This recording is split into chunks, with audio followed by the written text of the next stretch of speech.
Hi, everybody.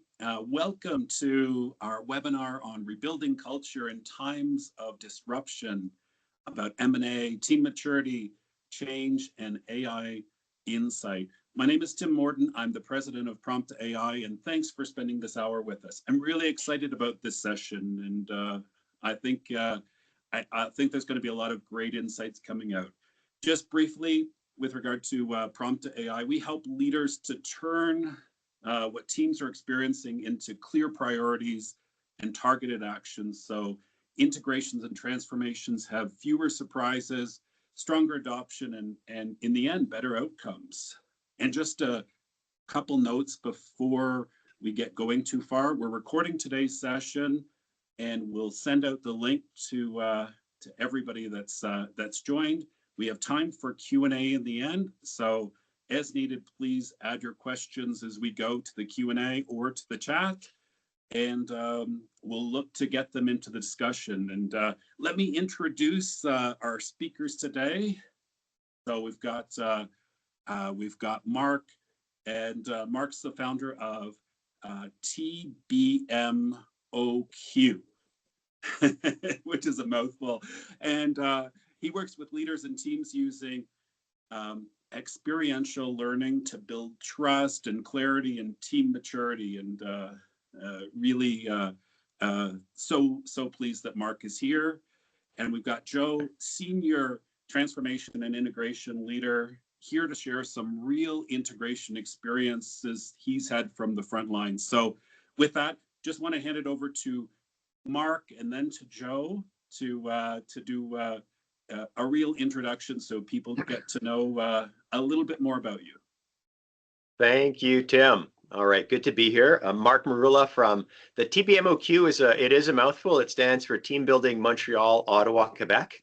We started off as Team Building Montreal, and then expanded to Ottawa, and then Quebec City, and then there was just not enough letters in the alphabet to keep going. So everything outside of that region transferred to Beyond Team Building. So I specialize in experiential learning, and I wanted to start off with a bit of a story as to why Tim and I connected and why Joe is involved in this webinar as well. I do experiential learning for companies, and that's basically, long and the short of it, is learning by doing. So it goes beyond just reading about something or being told about something and actually experiencing it. I took a lot of inspiration from a Chinese philosopher named Confucius, who once said about learning, he said, "Tell me and I'll forget, show me and I may remember, involve me and I'll understand." So that's really my passion, is getting people involved in a process. But before you get them involved in a process, there needs to be something there that they're some objectives or some key messages that they're aiming to explore and improve on. And so what really intrigued me about what Prompt AI offers is happened while I was driving home from the pool shop a couple of summers ago. Anybody who's had a pool, if you're like me, you try to save a little bit of money by mixing adding a little bit of salt, dialing up whatever meter it is to see if you could prevent the pool from turning green. And I didn't have very much success with that, and the kids were a little bit upset with me. So I was off to the pool store with my water sample, gave it to the young person that was behind the machine. And within a few minutes, I was driving home after spending another, $50. And I had a whole sheet of all the steps that I needed to take, in what order, how much time I had to wait, what the problem was, and how I could fix it, basically. So I was fully equipped with that. And I thought, wow, that would be really cool if, as a facilitator, I was able to know what a team needed, how I could approach it, and find all this out without the interruption of the human factor, where somebody's just trying to interpret it, and they think that there's a certain problem with clarity, or people are miscommunicating. They think they need a boost in morale, but then I get to the session and I realize, no, actually their morale is good. They're motivated. They just have a lack of clarity and want a better alignment. So with Prompt AI, I figured this is great. That's the pool test. That's the water sample. And if I could be equipped with what I need to better facilitate or better service my clients. in their needs. So that's how I got interested. That's how the experiential learning and the prompt to AI connection is. And Joe has a lot of experience with companies and with major transformations within companies, mergers and acquisitions. And so I'll throw over to you, Joe, and you could go ahead and introduce yourself. Awesome. Thanks, Mark. Thanks, Tim. Thanks for having me here today. I like the introduction. Mark failed to tell everybody that we are cousins, and our involvement has been long standing. I did get the hair gene, which is good. Yeah, my experience, my background's I started my career in sales, pharmaceutical and biotech. I worked for companies like Amgen and Lilly. And through that process, I ended up somewhere getting to Oracle, getting into the technology stacks, and then eventually leading teams and managing teams. As Mark said, is that, everything we do, it's from M&A to building teams and maturity. It takes involvement of companies like Mark's and like Tim's to actually help bring these teams together. I've been involved with lots of different acquisitions. I've been involved with private equity groups. I work closely with a lot of private equity groups. And when you see how transformation happens, it does take outside resources and companies like Tim's and Mark's to bring that together. The fun part of that is actually seeing the transformation and experiencing that. So I'm excited to share some of my insights, things that we did and we do. I worked closely with Mark on a couple things. He's actually brought some really cool things to team building. So I know he's got some things slotted for today to help get the team involved here. So I'm going to turn it back to Mark and take it away. All right, Tim, did you have anything to add before we go into our experiential learning phase? No, I think you've said it, and I think just reflecting, none of us want to jump into a green pool. No, definitely. It doesn't really make a big difference if the pool's green, to be quite honest. Nobody's going to turn into a green monster, but it just doesn't look good, and it is a little slimy. But anyway, that's a different story. And the kids don't like it, Mark, right? The kids don't like it, yeah. And if the kids don't like it, nobody's happy. So what it comes down to is what we're going to be looking at is trying to give you a full picture of what people do, what people think, and what leaders need to act on. And the AI, the prompt to AI portion helps bring the issues to the surface, which is what Tim will speak about a little bit. What the experiential learning does is it either validates it, or it brings out other blind spots that people weren't aware of. We put a lot of focus on team maturity and how people communicate and how people will behave when they're under pressure. A mature team will thrive, will collaborate, will take ownership together to find solutions. A less mature team will start to blame each other, will push back towards leadership, or even worse, just give up.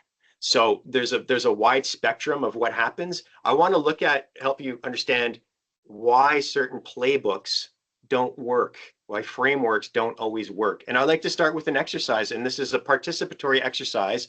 So in order to participate, you're going to have to take out a pen or a pencil, whatever you like, and a piece of paper, please. So I'll give you guys 3 minutes to get that. I'm kidding. Hopefully you guys have it. And we're going to start off with a very quick exercise. Hopefully we get to the same place. If we don't, that's cool. What I'd like everybody to do is just to write down the number, just write down the number 2, or don't even write down, just think about the number 2 in your head. Okay, so we're all starting with the same number. And now I want you to multiply that number by 9. So 2 times 9, and you have a new answer. And for those of you who've done this before, bear with me, please. Let's just go through the process. We'll get to somewhere, and that's going to help us debrief what experiential learning is and how the prompt to AI assessments come in. So you did the 2 times 9. You've got a new number. Don't share it with anybody. I want you to take that answer, and I want you to add the 2 digits. And now you have a new number. And then you're going to subtract. You're going to subtract 5 from that new number. Hopefully everybody's with me. The math portion is over, okay, for now. So that new number, that new answer that you have, you're going to associate a letter of the alphabet with that number. So if your answer is 1, the letter is A. If the answer is 2, your letter is B, so on and so forth. So you've got that number. It's either in your head or on the piece of paper. Now I'm going to ask you to think of a country that starts with that letter. You all have a country? You can use Google if you need to. So now that country that started with that letter, you got the last letter of that country. I want you to take that last letter of that country and I want you to think of an animal that starts with that letter.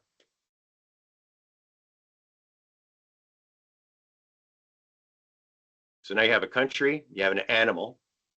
I want you to take the last letter of the name of that animal or that animal, and I want you to think of a color that starts with that letter. So in the chat, I want you to write down the animal, the color, and the country. Please. Don't be shy. There's no wrong answers in this.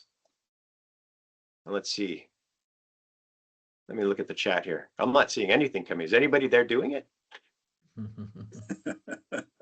Okay, Dominic Gauthier, Denmark, kangaroo, orange. Yeah, anybody else? You can either put a thumbs up or a yes or a no if you got Denmark, orange, kangaroo, and in Denmark. Kangaroo, Denmark. Thank you, Derek. Keep them coming. Joseph Spence, Djibouti. Oh my goodness, that's a mouthful. Djibouti, thank you. And you did an Ibex. Okay, I don't know what an Ibex looks like, but thank you, Joe.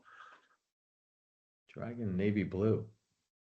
Komodo. Somebody got dragon navy blue, yeah? And a Komodo. Okay, this is good. I'm loving it.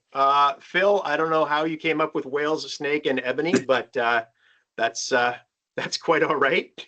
Might be a language thing. Anyway, you know what? We've got enough of some answers here. My point is that we all started with the same number. I went through the script, same as with everybody, but we didn't arrive at the same place. And I remember doing this exercise once, and my whole, and this was when I was younger. Okay, I was trying to do this with a group.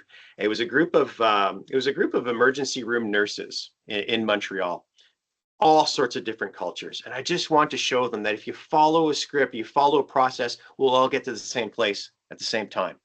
And I said, okay, who's in Denmark with an orange kangaroo? Raise your hand. And like half of them didn't have their hands raised. And I'm like, well, where are you? She said, I'm in Dominica.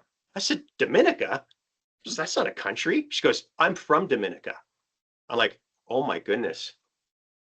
I completely messed up the script, because what I'm supposed to be asking is for a country in Europe. And it got all messed up. And then I lost a lot of credibility, because I wanted to bring people down a certain path, and I didn't have the flexibility to understand where they were coming from, what their background was, what interested them, and any other creativity or experience or insights that experience would bring. And that was a huge lesson to me.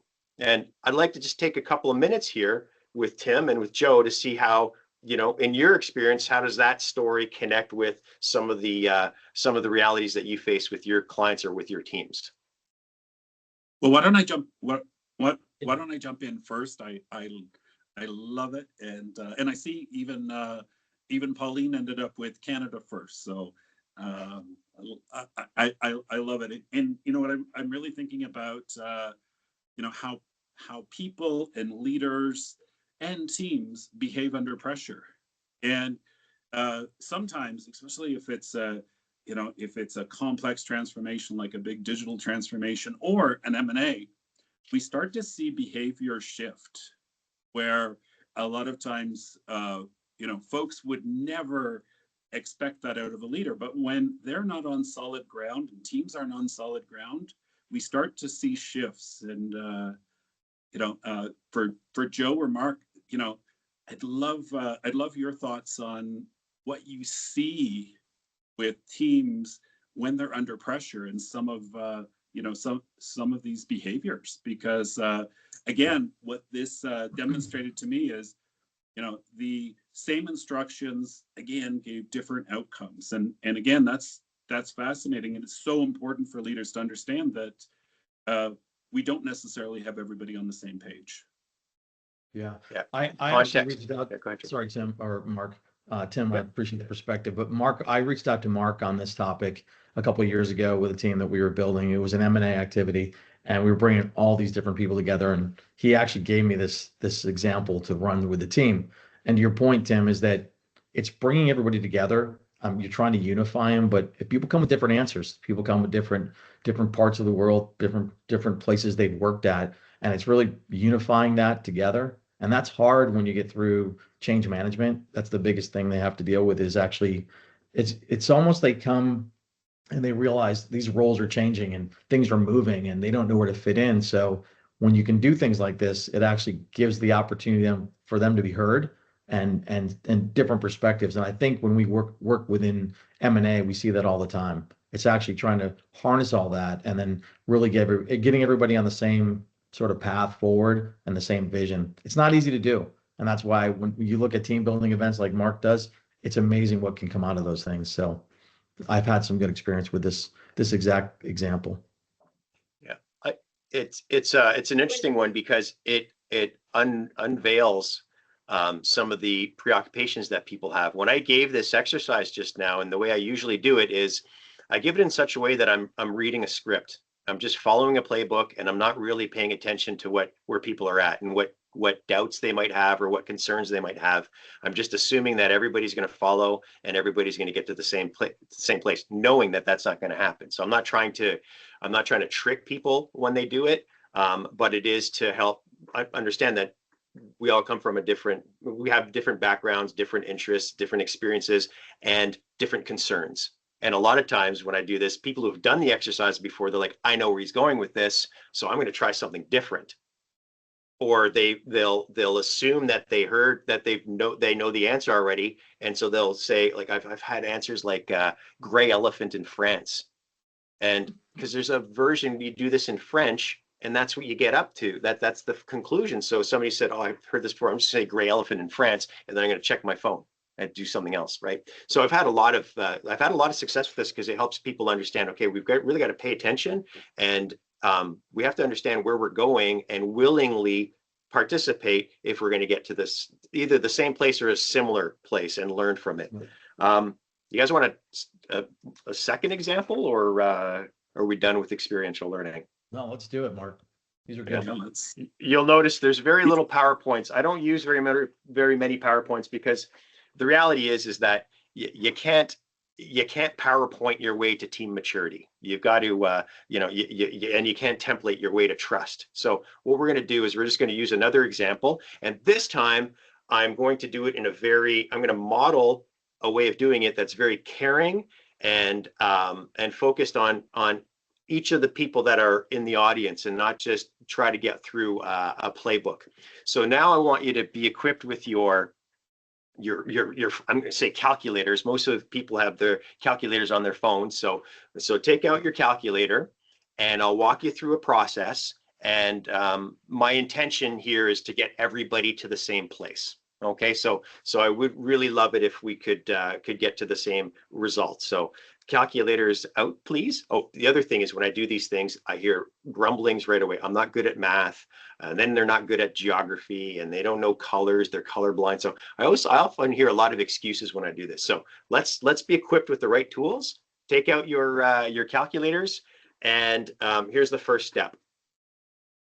You're going to type in or punch in a 3-digit number. Don't do it yet because I want to give you the criteria. Okay, so a 3-digit number.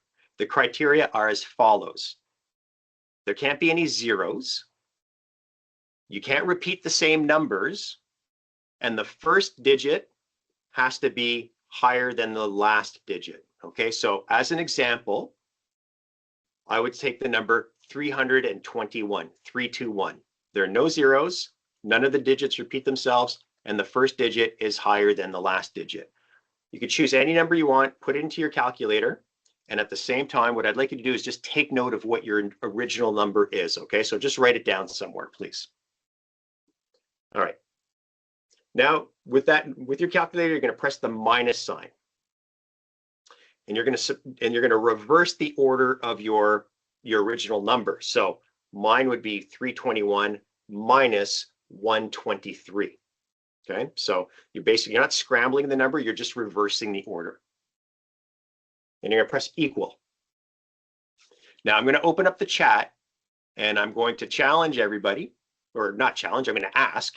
I'm going to ask you to just put the last digit of your answer, not your original number, but the last digit of your answer. And I'm going to look at that digit and I'll be able to give you your full answer. So for Dominic, you gave me the number 4, which means that your answer, your full answer is 594.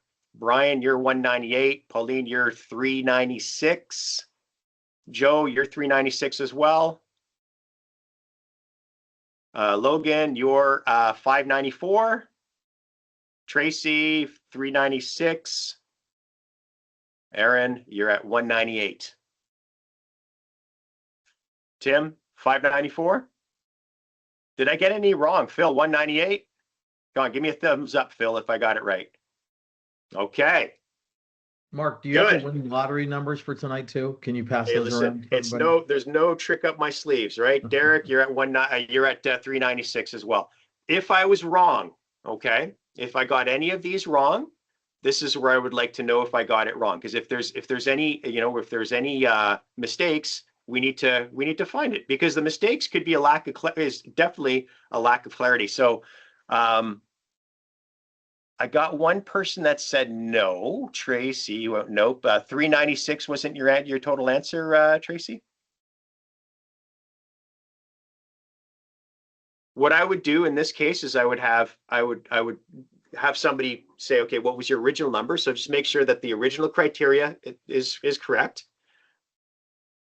So I was like, yeah, it's okay. Thanks, Tracy. So Tracy, and here's the beauty about this is that now that Tracy realizes where she made the mistake, we can move on, and it's not really a mistake. It's just a matter of the way that it was read. So what we did here is we took a pause to make sure that we're all on the same page, just to make sure that the information that I was sharing was clear enough for people to execute on where we should be. Because we all started with different numbers, and yet I know as a facilitator that everybody's on track for getting to where I want to go eventually. Okay, so now we're going to continue the exercise. This number that I just guessed that you had, or just established that you had, you're going to take that number. So for example, Leon, you have 396. Whatever number you ended up with, you're going to put a plus sign. You're going to put plus, and then you're going to reverse those numbers. Like, so your 396 will become 693. So whatever your answer was, you do plus, and then you reverse the numbers again. And then you press equal. So for Leon, it would be plus 693. For Phil, it would be plus 891. Tim, you'd be doing 495, and so on and so forth. And I'm going to put an answer in the chat. And hopefully you guys all got 1089. Boom. Got 1089, Joe? Great. Yep. Great. We've got some thumbs up here. That's feeling good. 4 thumbs up. That feels good. 5, 6. It's happening. Got more. Okay. So we got there. And in this exercise, now what's really cool is that if I went through a lot of numbers, please. Well, Pauline, wait for after the show. It's always a show. What we've been able to determine is that we all started off with different numbers. You most likely started, like, if we were to do a survey of what numbers you started with and how we all end up to 1089, I'm pretty sure that we'd all started with at least 5 to 6 different numbers. And yet through going through this process and taking the time to care and to make sure that you have the right tools, you have the right understanding, you're able to execute on what the process is. And as a facilitator, I'm able to get feedback and make adjustments according to that feedback. We have a much greater chance to get to where we want to be.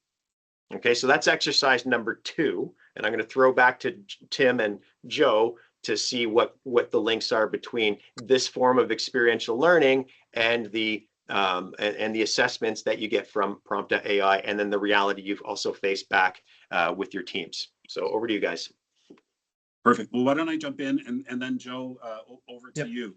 And when going through this, and I love the exercises, and I'm really excited when I get 1089 as well. So, but for me, when I think about complex change, let me just go to an M&A.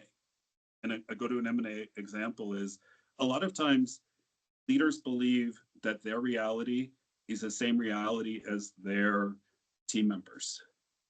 And they've been living and breathing this M&A for months, many months potentially, and it's new to their people, and their people are coming at it from a different place. And I'll just share you an example. We were working with a company going through an M&A, and the president had said, we had done all of these strategies and plans.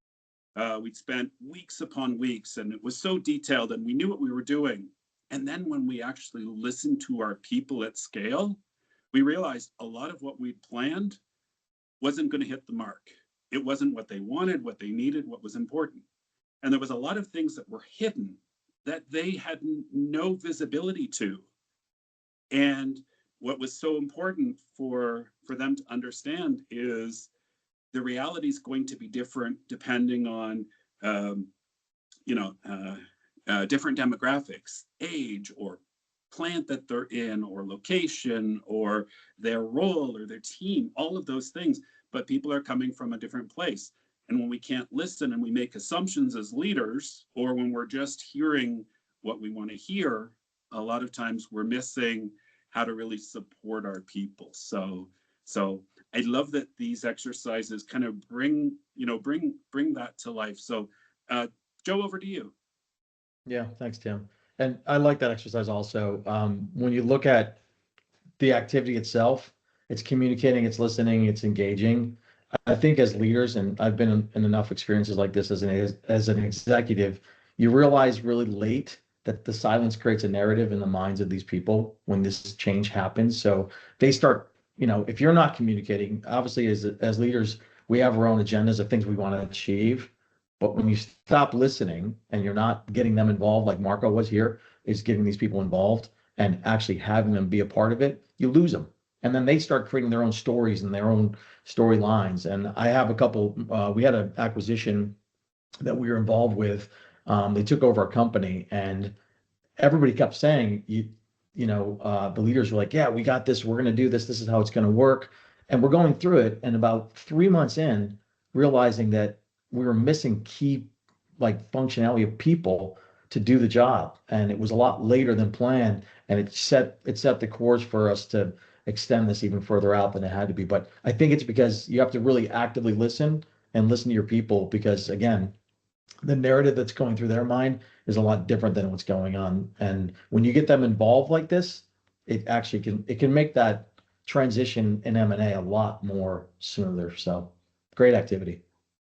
Yeah, and Joe, just to that point, we've seen leaders that are trying to solve problems that don't actually exist. They've Yes. been told by somebody who was feeding them information, or somebody who had an agenda, and they're trying to dedicate time and energy and all this focus to problems that don't exist, as opposed to what really needs to be solved. And I think that's the real key, especially going through M&A. You've got people with their own agendas, but without really understanding those key themes and key messages, it's hard to move forward. You're 100%, Tim. I think the thing is too, is that in those type of M&A activities, you bring in these people with all this experience, and sometimes when they buy a company that, there's a lot of roots to those companies that have helped them get to where they need to be. And sometimes they just want to cut the cord and say, no, we got to do it our way. I mean, strategy and structure is important, and actually building a standard, but those standards are in place at those companies. It's like you have to bring that culture in somehow and then integrate it. And still at the end of it, you want that client base that you're actually serving to actually feel good about this potential acquisition, so it doesn't have too much impact on the market itself. So a lot of fun. Mark, M&As. indeed. Mark, anything else before we move on to the next next part of our discussion? My only thing, just to summarize, people have their own concerns, their fears, their anxieties, and oftentimes those surface while we're doing the activities, while we're doing the team building or the experiential learning challenges. So yeah, let's dive into the other stuff for sure. Yeah. And I see we've got a question in the chat from Mary, and it's in M&A, have you ever done pre-mortem to help clear up those challenges and misconceptions? And and Mary, yes, we really have moved from traditional change, which is all about those plans and those strategies based on, best practice or what we've done before, to actually listening at scale and leveraging AI-enabled change to understand what people need and what they want and what's important to get them involved, engaged. And I think it's so essential, and it's a way to really effectively leverage AI to move forward. Anything you wanted to add, Joe or Mark? Yeah, Mark, you want to add anything? I do. Yeah. So Yeah. before we started, Joe was talking about a movie. Joe, I'm sorry, I forget the title of the movie. I'd rather forget the name of the actor that you were quoting too, but you were talking about being in a boardroom, and the main actor said, "Listen, talk to me as if I'm in grade 10, Yeah. and help me understand." So Tim, talk to me as if I'm in grade 4 and help me understand why, what is it about the AI enabled? What is it surfacing? How could it be beneficial to a company, not just the leadership team, but the company as a whole, to make sure that they're moving forward with confidence, that they have the information that they need to be able to implement the change? Yeah, and I think one of the biggest things is during these, everybody wants to feel that they've got a voice and their voice matters. Yeah. And it's really important to give people a way to, in a psychologically safe and secure way, be able to share what they're feeling, what they need, where their fears are, what they want to hear from leaders, and then to be able to take those themes and insights, segment them across different populations and different teams that are going through, and then have leaders take that data and say, okay, here are the decisions we're going to make. Here's where our focus is going to be. Then from there, going to people managers and talking to them about here's the activities that you need to lead over the next X number of weeks, and then getting back right away to employees and saying, we've heard you. This is what we're going to do as a leadership team. Here's what you're going to see from us. Here's what you're going to see from your people manager. Here's how you get involved and engaged. And really, it's taking that and actually turning it into change sprints. And it's measuring, hey, here we've got the insight. Here are the actions we're going to take. And then remeasuring and moving people forward to a place where they're feeling engaged, they're feeling heard, and then really updating the plan as you go through each one of the sprints. It becomes really important in creating a movement with people so that they feel like this isn't being done to them. They're part of the process. They're being heard, they're being engaged. And Joe, thinking about your M&As, how does that kind of relate to how you move people forward so that, when we hit day one and beyond, they're feeling part of the process and see the future? Yeah. The movie was called Margin Call, just as a reminder, if you guys haven't seen it. Thanks, Joe. It's a good movie. And the point Mark was making is that it's simplifying things, right? And I think to Tim's point too, in this, is that when you make it simple for people, they feel like they're more involved in it, because we've turned something that's so complex into something that's easy to sort of digest. And I think what you end up with is, I always use the example of when we're in an M&A activity, I always ask the first question is, what's your standards? You know, is your standard to eat at a 5-star restaurant every night, or is it just to get fast food, right? You got to know what your standards are as an organization so that when you want to bring people in into, I think to Mary's question is that that's the pre-mortem. That's where you kind of you get an evaluation of where people are so you can sort of meet expectations and also drive your own expectations into what you're trying to do to create a culture that actually people want to be a part of. And I think that's where we end up with a lot of gaps in when there's a lot of M&A activity going on. You end up with gaps because you're not listening, but then you get all the scores coming in and all the surveys coming from employees, and you see dissatisfaction, or you see people that are actually aligned. That's what you want, but that does require teams to actually be together, have the synergies, and do the things that are, as you were saying, Tim, is that active participation. That's the only way you get there. And I think the standards are what people have to create on the front end. Yeah. What Yep. gets me worried with the people with the groups that I work with is I've seen a lot of after doing some experiential learning exercises, you hear the employees talking and giving feedback and giving their point of view, and then the leadership team or the leaders saying, "Okay, we hear you, we understand, and we're gonna improve." And as soon as they say that, I think, "Oh no, they haven't taken any notes, they don't have any data to back it up, and they're basing their decisions on what they think they understood or what they thought they heard." And oftentimes people try to justify what they thought they heard based on whatever formula is going on in their heads. And that's a problem, because if they don't get it right, then they lose credibility. Mm-hmm. And so having that data to back up the decisions and demonstrate that you actually do understand what people are saying, because it's right there. It's in black and white. This is it. And you have a method or a mechanism to draw from, somewhere to draw from this data and information that you're sharing and basing your decisions on.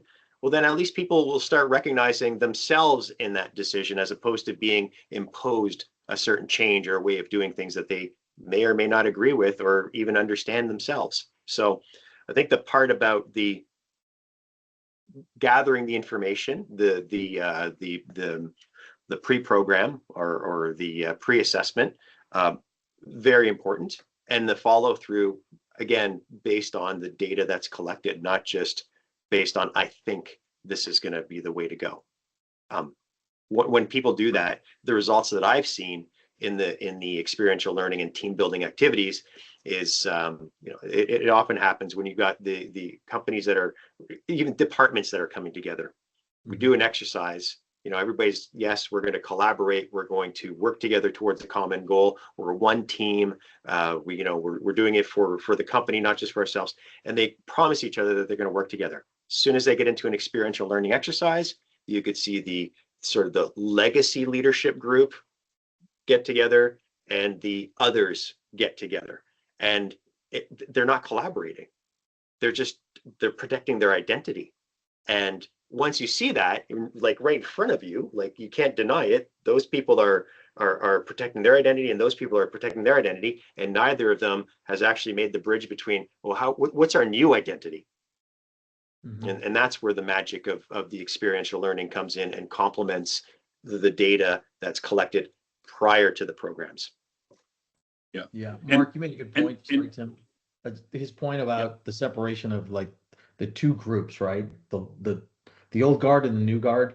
It's trying to bring that together that sometimes is the biggest challenge. So that's why team building is so important and valuable in what you do, because if you can bring the old guards together with the new guards and bring those synergies, it makes it so much smoother. I didn't mean to cut you off, Tim, but I just wanted to Mark's point on that. No, that's a great point. And I think there's some real misconceptions about what team building is and what it isn't. Mm-hmm. Mark, can you help us with that? Yeah.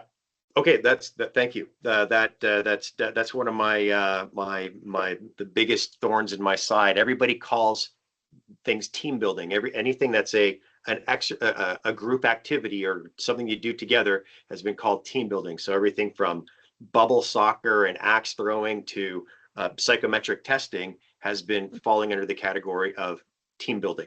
So I do have something. It's really funny that you mentioned it, Tim, because I was just staring at it. I'll share my screen. When I got started in the business over 30 years ago, the president or vice president of the company at the time, the person that hired me, he said, listen, Mark, this has to be fun. Okay, so yes, they're doing a team building, but it has to be fun. And that always stuck with me, because learning for me is fun, and teaching is fun. So people are having a good time, and they're more apt to learn and get involved in the process. So I've always been about fun, no matter what I do. But I do offer the 3 different types of quote unquote team building, and I'll share that with you. So it can be broken down very simply.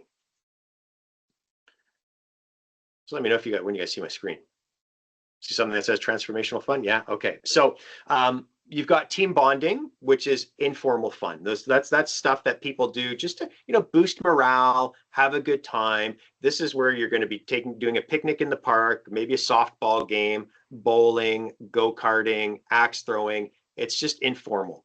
And all of those things that I just mentioned could either be a bachelor party or a bachelorette party as well. Okay, so it's not something that's going to transform teams. You're not going to boost morale and get everybody aligned by going to do some team bonding. It's an amazing activity to do to help reinforce the team and have a good time and celebrate some wins. So it's good to go out and have some fun together, but it's not going to resolve deep issues.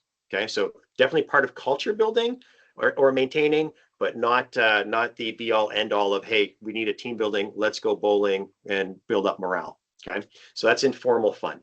Then you've got what I call what is actual team building, which is serious fun, where you do an activity or you do a challenge and you accomplish something as a team.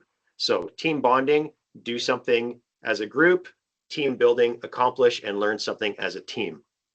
And then you have the team development, which I call the fundamentals, and that could be the psychometric testing, the conflict resolution, the programs that'll get people to dive deeper into becoming a higher performing team, and having the tools to be able to apply on a daily basis to keep that to keep their performance high. All 3 are important. I'm not saying that one's more important than the other, but you just need to choose what initiative you're going to take, which is the most important or most appropriate at the time. And unfortunately, I'm hearing way too often, morale is low, we need to build trust, we need to better communicate, and we need to increase performance. Let's go bowling, let's play bubble soccer, we could only afford this, so let's do that. It doesn't work. So if you're looking to, at the very least, the team building, the serious fun, and the best team buildings are linked to the team development initiatives that are happening. Mark, so that's my take on team building. Tim, or Mark, in your experience, I know we've talked a lot about this, but how often do you see this transformational fun, the output of this after you've gone to a company that, like you said, they've done bowling, they've done Top Golf, they've done all these things, and all of a sudden you walk in. How often? What's the outcome of these things that you've seen? Yeah, so I love working with a company that had done the more team bonding before, because although it's fun, what's really fun with the stuff that turns people on is the learning and being able to see, okay, well, I could see a direct link to this activity that we're doing and our realities back at work, and what we can do to improve, the steps we could take to improve as a team. They feel like it's a much better investment in their time and their energy, and they appreciate it a lot more, because a lot of people, when they go to a team building, they're like, okay, like some people are like, okay, we're going to go to a team building and we're going to discuss issues that we really need to clarify. If you show up and there's a magician in a bouncy castle, it's not going to work. You're going to build resentment, not culture. So, like I know I sound a little frustrated, but these are the types of things that we get compared to sometimes, because it's team building. But if you really want to have that change, it has to be purposeful. It has to be linked to the data, to the real facts, not just, I think this would be better. And people need to be committed. Leaders need to be committed to finding the right solutions for their team, and not just saying, let's just go do anything. We got a couple of $1,000. Let's take them out for a drink. Like it doesn't work. Yeah, and a lot of times I can just, with the bowling, especially an M&A, 2 leadership teams, I can just see, it's almost the visual that comes into my head is I had high school dance. Yeah. With, with two sides, nobody in the middle. So Yeah, exactly. That's fun. Exactly. So- Right, Joe? I think there's a question from Derek in here that I want to make sure gets addressed. He's asking about capabilities, transformation so rapidly within AI and how that impacts sales. I've dealt with this the last the last year, and they integrated some tools that do, I guess I want to call it seems like monitoring, right? It seems like they're supervising all the time because of the technology with AI. Every phone call you're on, everything's getting recorded, every interaction. And is it disruptive? Yeah, it's disruptive. I think it's somewhat disruptive. It just depends on there's also the advantages of the actual data that come from it. That's the important part. I was telling Tim and Mark earlier that there was a podcast I was listening to, and it was the CEO of Microsoft who runs their AI division. And he talked about how the industry will probably become more regulated. He talked about four things really, is that AI can, modify its own code, which is somewhat scary. Setting its own goals, acquiring its own resources, and also acting autonomously. So when you bring all that together, that's very powerful. And I think what you're seeing within AI is that at some point, as to your question, Derek, is that this has to become regulated. At some point, we're going to get to a place where AI has more regulations around it because it is somewhat intrusive. Are there things that are advantages for us? Yeah. I've seen sales teams and leaders of sales teams having to face the I think some of the output of some of the data they're getting, and they use that as this is the gold standard. But at the end of the day, it's the human interaction to me from a sales leadership perspective that will never change. You still need someone to talk to somebody, and you need to have those ongoing conversations in order to actually make something come together. So the tools are there, they're opportunistic. I do believe our future looks at more regulations around it, in my opinion. And I think from that podcast also is that we'll probably see that. It probably takes some time, but it needs to happen, and it's going to be the right time and the right way that it will happen. Hope that answers your question, Derek.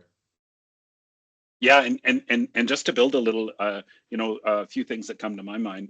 Look for a leader who truly engages with you to co-create, not just the technology, but also those new ways of working to deliver success.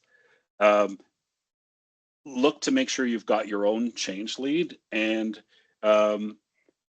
create that view of what the future needs to become, and then on your own end, jump in and make sure you're partnering for success, and just don't let perfect get in the way of better, and keep things moving forward. Mark, anything you want to add? Well, if there are any other questions, that love to hear from the group. Thank you, Derek. Thank you to you too. There's something like the key takeaway today is I really want you guys, like people, to understand that culture doesn't change because a new structure was announced. It changes because people experience a new way of working together. So there's the data, there's the people's opinions, but essentially they have to have that. You have to have that buy-in and learn how to work better together. And there's a lot of tools for that. And between the three of us, we do have that. If you are a coach or a consultant, working or in HR, I mean, contact Tim. He's got a wealth of knowledge about how the AI data-driven decisions, how it could really make a difference and increase the chances of success. It's not a guarantee of success, but it increases the success. On my end, when you're ready to talk about the human factor and their fears and ambitions and what makes people tick, I've got thousands of hours of watching people do experiential learning activities, and I can predict what their actions and behaviors are going to be at certain moments. And so that could also help with whatever other data information you have. So experiential learning will provide the truth, and the AI data will provide the sentiment. You put those two together, you have a much stronger opportunity to succeed. And just one more question for both of you. When you're thinking about integrating integration and successive integration, and we've talked about team maturity and culture alignment and engagement and the ability to listen and act on what people are experiencing. What really determines that integration success? Good question. That's Mary's question. Yeah. What? It's Yeah, almost that's a the same good. question that Mary's asking, I think, too. Yeah. Right. Yes. How do you assess success? I mean, there's all the metrics, Tim, right? We talked about what AI can produce off those. I think it goes back, and again, I've always been in the relationship management side of it, where you interact with the customer, you see satisfaction, you get good products, and they get good results. I think it goes back to that. And in integration, it's keeping. I said it earlier. It's keeping that active communication and listening going, but at the same time, it's actually that drives results, and you can feel it, you can see it, you can see people in the positivity of what's going on. And I think a lot of the times when you come in with sort of that vision of what you want, if people buy into the vision, that's what you want. You want people to buy the vision, but you want them to feel it, not just you up there saying, this is our vision, this is how we're going to do things. It's got to be something that actually people feel like they're involved in and they can actually take that and run with it. And I think when I look at success of integrations, or you look at success of any M&A activity, it's people feeling like they're a part of something and not sitting on the outside and watching leadership take over. And this is how we do things. It's really participative. They have to be participants in the actual process. And I think, to Mark's point about team building, you don't get that by taking someone bowling and saying we're now a team. You get that by actually you're going through the trenches with each other, and at the end of it, you're coming out with something that feels really good, and you're building something. I think that's what I look for. That's what we try to create when we do these types of things. Yeah. And in the end, what happens, how we end up measuring success is people are ready. They're ready. We've got the data that says they're ready. It ends up being a smooth transition. It ends up being a non-event for a day one or a go live. There's no surprises. People know what to expect. They know what's changing, what's not, what to do. And I think my favorite is for program leaders and program managers and project managers. They're frustrated because they're used to, at go live, being the firefighters coming in to save the day. And when things are smooth, they're wondering, well, how am I going to be the hero here? And the hero is the work's already been done, Yeah. and we're in a smooth transition. So, Mark, or they miss the go live, right, Tim? I mean, they miss the go live date, and then they think the whole thing's going to blow up. And reality is, like, sometimes go lives get moved, and the opportunity to move them is, to me, I look at it as maybe it's opportunistic. Maybe we weren't ready. Maybe there's things that we had to check off. So sometimes you do move go lives, and sometimes you can move them up. I mean, that's rare, and sometimes you do get the opportunity to move those go lives in different directions. But you can learn from them. That's the best part. indeed. Yeah, success from my point of view, and it's just my point of view and how I measure it, not how it should always be measured, but I look at the changes in behavior. I look at what it was like at the start. So if there was a pre-programmed survey of how people are communicating, how effective their communication is, how comfortable they feel about bringing up topics, how they support each other through change. So I mean, I've got a very brief survey that's called the Team Maturity Snapshot. And the reason that I choose certain questions is that you could then compare it to you have your initial behaviors, and then you could compare it to how people feel after the session or after a few months. And so for me, the success is that people feel that they're more mature as a team, they're more engaged, they're better supported. So that's a very human, subjective side of the equation. The objective side is more of the, okay, well, performance has increased. How does that relate to revenue? How does that relate to decrease in turnover? Like, those are all other ways to measure it. But from a strictly experiential learning point of view, I look at the behaviors and I look at how people are feeling. Yeah. I can't believe how quick this hour is gone. We've just got 5 minutes left, and Mark, I'd like to hear from you first, and then Joe. You know, any key takeaway or any anything you want to leave the audience with, and as well, you'd mentioned something to me around you know, some incentives within the Quebec market for those that are joining from Quebec as well. Be great to quickly share that as well if you've Yeah, if sure. some.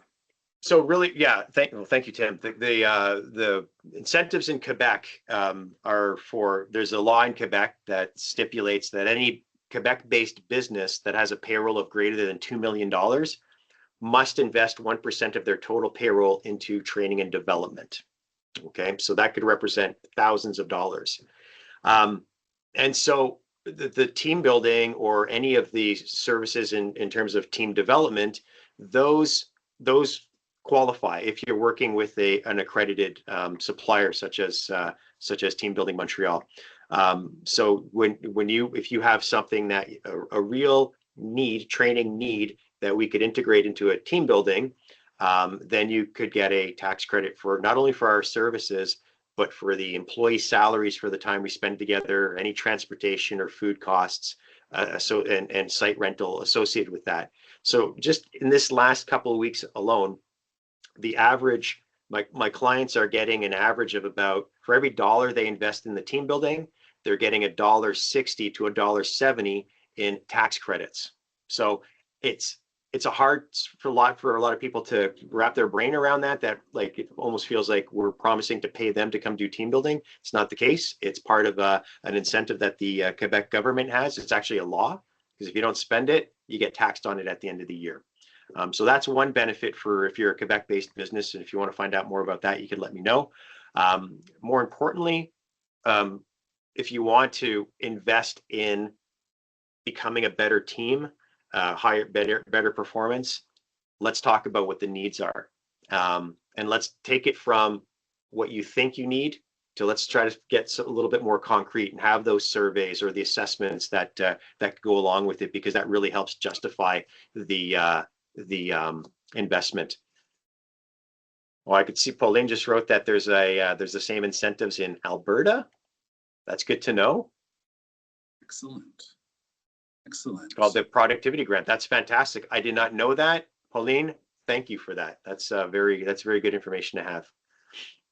And I feel, yeah, I don't know if I answered your full question though, Tim. I feel like I started on one thing and then ended up somewhere else, like an orange kangaroo in Denmark. Yeah. Well, I'm glad you ended up there. Is there any one last thing you want to leave with the audience, and then we'll pop over to Joe for his. Okay. Yeah, I encourage leaders to take responsibility for the team building or for the team building initiatives that you're looking for. A lot of leaders will be like, I don't have time to deal with this, and they'll delegate it to somebody else. And so then it's like a photocopy of a photocopy. The leader will say, we need team building. Well, the person that's in charge of finding the team building doesn't really know why they need the team building. And so they'll start doing a survey of what team building is being offered there. And then they'll come back and a lot of people, very few people make decisions based on quality. They'll look at price, they'll look at timing, they'll look at cool themes, but the real, when it comes down to it, why are you doing a team building? Make sure that that's shared with the suppliers or with whoever is responsible for finding the solution. Don't leave it abstract. Perfect. That's it. Thank you, Joe. Yeah. I'll piggyback off of Mark. I've seen Mark transform companies. Him and I are pretty close, and I've listened to his experiences. But I think it's what he said was that sometimes we realize too late that we can do something to help transform companies. And I think as a leader and being a part of these things, you see these organizations doing things, but you get everybody in a room and you're like talking about product, you're talking about the future, but what you miss is like the event, the actual thing that's going to bond people together. And I think sometimes we realize again too late that if that's happening and you're not getting your people involved, what's happening is that silence is creating that narrative for them. And I think that's where we miss out as leaders, that we have to actually get involved in something that actually helps people grow. And then really, it's about the behavioral part that Mark also mentioned, is that listen and watch what they're doing. Those outcomes are valuable to actually any company that wants to try to transform or grow. And with that brings in more revenue, brings in more opportunities because people feel good about where they're at. And I think when you get a lot of companies that go through M&A, you end up missing that. And if you miss that, the outcome may not be what you want. And I think what we've experienced just listening to this today and the things we're going through is that there's opportunity out there. We just have to stop and pause. AI's, it's going to get regulated at some point, but the tools that are coming from that are huge advantages to moving things faster and really getting the base knowledge and understanding of how we as leaders can actually help these companies grow. So this has been fun. I appreciate you guys having me on, Tim and Mark. This has been fun. Thanks, guys. This has been fun. And thank you to Mark and to Joe. So appreciate it. I love the exercise. I love the insight. And thanks for everyone joining today.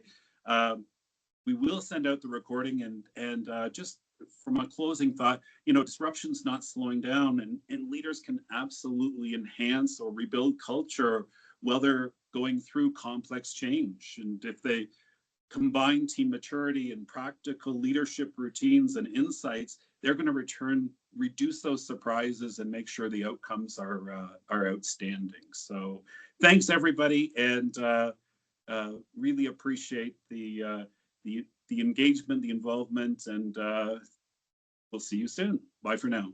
Thanks. Tim, thanks everybody.